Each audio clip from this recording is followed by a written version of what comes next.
Halo Sobat YouTube, selamat datang kembali di channel Made in Lombok, channel yang memberikan inspirasi dan membahas hal-hal yang menarik di sekitar kita. Ya, pada pagi ini, Sobat YouTube, saya mengajak kalian untuk berkeliling melihat perkebunan vanili yang sudah biasa saya jadikan konten ya. Bagaimana update terbaru setelah memasuki 1 bulan lebih fase polinasi. Ya, jadi sekedar kalian tahu, vanili ini membutuhkan waktu sekitar 8 bulan untuk dipanen ya. Dan hasil buahnya adalah seperti ini. Kalian bisa lihat. Ini adalah buah yang kami lakukan polinasi dengan metode terbaru ya, yaitu metode orisinil yang kami temukan untuk antisipasi tandan buah yang ini jatuh atau busuk batang di musim penghujan. Ya, jadi proses polinasinya tetap berlangsung. Kalian bisa lihat sendiri, bijinya sudah besar ya, sahabat YouTube. Ini ada perbandingannya, ini adalah rokok surya ya. Ya, seperti ini. Dengan diameter yang tentunya juga tebal ya, sahabat YouTube. Nah, ini adalah contoh yang kita polinasi tidak menggunakan metode yang saya sebutkan tadi. Kumisnya rontok ya sahabat YouTube. Jadi memang sangat penting sekali untuk melakukan proses polinasi dan mencoba hal-hal baru dalam budidaya vanili ini. Kalian bisa lihat sahabat YouTube, perkebunan ini sedikit berantakan karena kemarin habis diterpa dengan hujan yang cukup lebat ya. Tapi untungnya beberapa buah vanili ini tetap bertahan dan tetap subur ya. Kalian bisa lihat juga tandannya ini masih kuat. Kita berharap besok akan menjadi 7 bulan lagi akan mendapatkan hasil panen yang maksimal. Nah, sahabat YouTube, budidaya vanili ini bisa dilakukan di mana saja, termasuk di pekarangan rumah seperti yang kami lakukan pada farm kami ini ya. Jadi lahannya sempit tapi hasilnya maksimal. Kalian bisa lihat juga jaraknya pendek dan kami benar-benar memanfaatkan secara maksimal lahan yang ada. Halo Sobat YouTube Made in Lombok, kembali lagi channel Made in Lombok. Buat kalian yang sibuk sekali melakukan aktivitas maupun di luar ataupun di dalam rumah, jadi buat kalian tentunya butuh energi tambahan ya. Nah, saya untuk melakukan hal tersebut biasanya saya membutuhkan yang namanya kopi teman-teman. Ini adalah kopi asli khas Lombok dan 100% original ya. Rasanya tentunya sangat luar biasa dan sangat orisinil. Buat kalian yang mau pesan bisa langsung pesan. Ini adalah produk kami 100% dari UMKM, dari lokal ya. Dan ini perkebunan kopi yang saya kembangkan. Namanya Kopi Dersi Lombok ya. Kopi khas Lombok, kopi pasir laut. Harganya murah, hanya 80.000 sekilo. Ada juga kemasan 1/4 dan juga setengah kilo. Buat kalian yang mau beli silahkan, ada di deskripsi atau bisa WhatsApp langsung ke nomor ini. Kita ngopi dulu sebelum kita memulai video kali ini.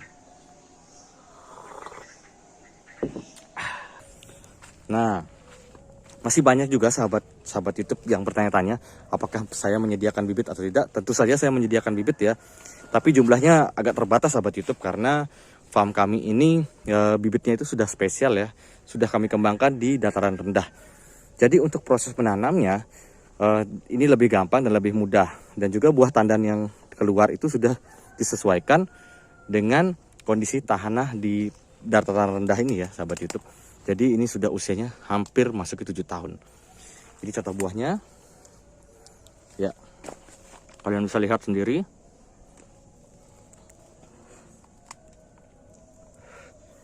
Ini yang super, satu tandan satu ruas, hampir semuanya berbuah ya. Nah, ini juga ada contoh vanili. Cepat sekali sebenarnya perkembangan vanili ini. Buahnya itu cepat memanjang setelah dilakukan polinasi ya. Dan tentunya polinasi itu harus rutin dilakukan setiap hari, karena bunga vanili itu hanya mekar 1 hari saja ya. Kalau kalian kelewatan, kalian tidak akan mendapatkan buah vanili di fase berikutnya atau tidak bisa dikawinkan sahabat YouTube. Nah, kita berjalan-jalan lagi sedikit sahabat YouTube ke dalam perkebunan ini. Ini contoh-contoh tanaman vanili kami kembangkan menggunakan pohon kelor ya. Tentu saja banyak sekali kekurangan dan kelebihan, kekurangan-kekurangan yang kami dapatkan ya. Adapun juga kelebihannya. Kekurangan yang pertama tentunya kami kekurangan lahan ya, karena otomatis harga lahan di dataran rendah itu lebih mahal daripada dataran tinggi. Kemudian tapi kelebihannya aksesnya itu lebih mudah sahabat YouTube. Contohnya saya bisa membuka agrowisata juga dari perkebunan vanili ini. Jadi sangat unik ya sebenarnya. Komoditas vanili ini bisa dijadikan macam-macam, agrowisata, produknya kalian bisa jual, edukasi kepada pemuda-pemuda ataupun pelajar-pelajar juga bisa dilakukan. Beberapa minggu terakhir ada juga sekolah yang mengajak untuk saya bekerja sama dalam melakukan edukasi tentang budidaya vanili ini. Nah, sahabat YouTube, bisa kalian juga lihat ada beberapa vanili yang kuning, itu wajar ya. Tapi hebatnya lagi kita menemukan penyitas COVID ya, bukan penyitas COVID, maksudnya penyitas busuk batang. Apa yang dinamakan penyitas busuk batang? Yaitu batang vanili yang mengalami penyakit busuk batang, tapi busuk batangnya tidak menjalar kemana-mana ya, hanya stop di beberapa titik. Itu bisa kalian lihat. Contohnya adalah seperti ini ya. Nah, ini penyitas busuk batang. Jadi dia berhenti di situ, sahabat YouTube. Busuk batangnya tidak menjalar kemana-mana. Kalau kita mengembangkan di dataran tinggi, di atas 300 meter mdpl, busuk batang ini menjadi faktor utama yang membuat petani vanili mengalami kerugian ya, karena tidak bisa dikontrol. Ada banyak yang menggunakan trichoderma ataupun pembunuh jamur yang ada pada tanah, namun tidak berhasil dengan maksimal ya, sahabat YouTube.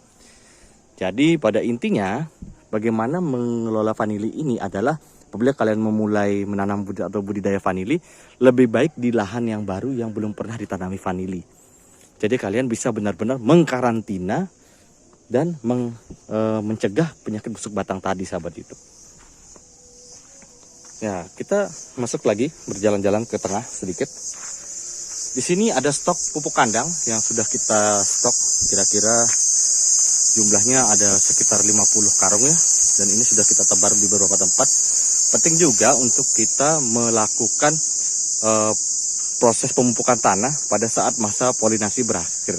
Karena kalian tahu, untuk mengeluarkan bunga itu kita melakukan proses stressing, dan proses stressing itu tanaman vanili kita tidak mendapatkan suplai air ya pada saat itu dilakukan di puncak musim kemarau. Dan hasilnya adalah tanaman itu akan kurus dan kering. Nah, begitu masuk ke musim hujan, kita sudah selesai melakukan proses polinasi. Cuman beberapa karena perubahan cuaca, tentu saja masih musim hujan, proses polinasi ternyata belum berakhir, sahabat YouTube. Nah, untuk mengantisipasi tanaman yang kering dan mati, kita harus melakukan namanya pemupukan. Jadi pemupukan ini memang harus dilakukan pada saat musim hujan, sahabat YouTube. Dan kelebihannya ketika kita menanam di dataran rendah seperti ini, intensitas matahari itu masih stabil ya, sahabat YouTube. Meskipun curah hujan yang tinggi, tapi tanaman vanili tetap mendapatkan sinar matahari yang cukup untuk melakukan proses fotosintesis ya. Nah, untuk proses fotosintesisnya ini akan berfungsi sebagai cara vanili untuk bertahan hidup. Klorofilnya ini akan mensuplai nutrisi-nutrisi untuk tanaman vanili, baik untuk melakukan pertumbuhan vegetatif maupun generatif. Nah, kita berjalan-jalan lagi. Di tengah ini memang banyak sekali buah vanili yang sudah masuki fase pembesaran buah ya. Dan sahabat YouTube, tentunya bervariasi sekali ya tanaman vanili ini. Kita masuk lagi ke dalam. Di sini sahabat YouTube adalah tanaman vanili yang paling pertama dan paling awal kita lakukan budidaya vanili. Kita bisa lihat buahnya seperti ini. Dan hampir setiap pohon ini mengeluarkan buah vanili. Tentunya memang pengembangan atau budidaya vanili di dataran rendah ini sangat berbeda juga dilakukan di dataran tinggi. Jadi tergantung dari tempat kalian menanam atau mengembangkan vanilinya, sahabat YouTube. Dan buat kalian sekedar informasi bahwa vanili ini masih memiliki nilai jual yang tinggi. Mungkin kalian bisa cek juga komoditas lainnya pun juga mengalami perubahan harga yang sangat-sangat luar biasa ya, atau sangat tinggi ya. Jadi kalau orang bilang tahun depan 2023 itu akan ada resesi global, saya rasa tidak ya, karena untuk saat ini populasi dunia itu semakin meningkat, sahabat YouTube. Dan kalian tahu apabila populasi meningkat, maka jumlah kebutuhan pangan juga harusnya meningkat.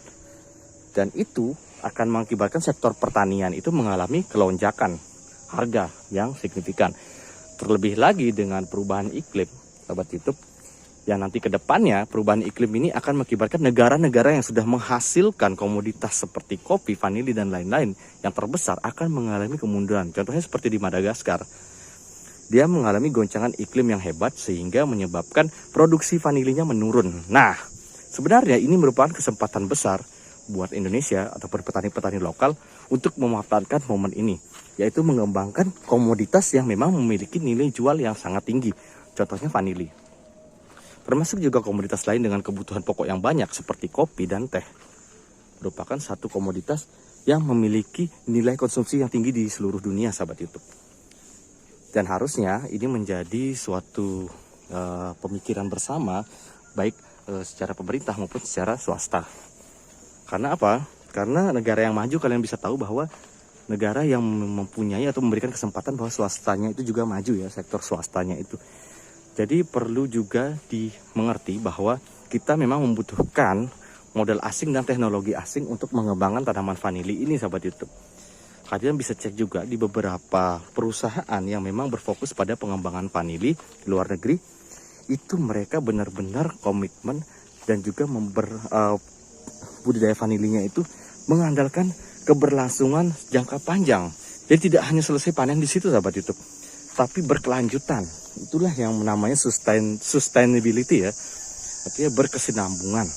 Karena apa? Karena prospek tanaman vanili ini harus jangka panjang, sahabat YouTube. Ketika kalian mulai menanam, kalian membutuhkan waktu 3 tahun untuk mulai memanennya. Itu termasuk juga untuk proses pengeringan ya. Jadi modal dan waktu yang akan dihabiskan di tanaman vanili ada banyak. Nah, ketika kalian membuat farm seperti ini, maka lebih baik itu luasnya harus besar ya, skopnya harus besar. Karena estimasi, sahabat YouTube, satu tanaman vanili itu dapat menghasilkan sekitar 1 kg biji yang basah ya, sahabat YouTube. Jadi sangat penting sekali buat kita memahami bagaimana teknologi-teknologi yang sekarang ini membantu dalam perkembangan budidaya vanili. Oke, kita akan masuk ke lahan yang memang dikembangkan secara modern ya.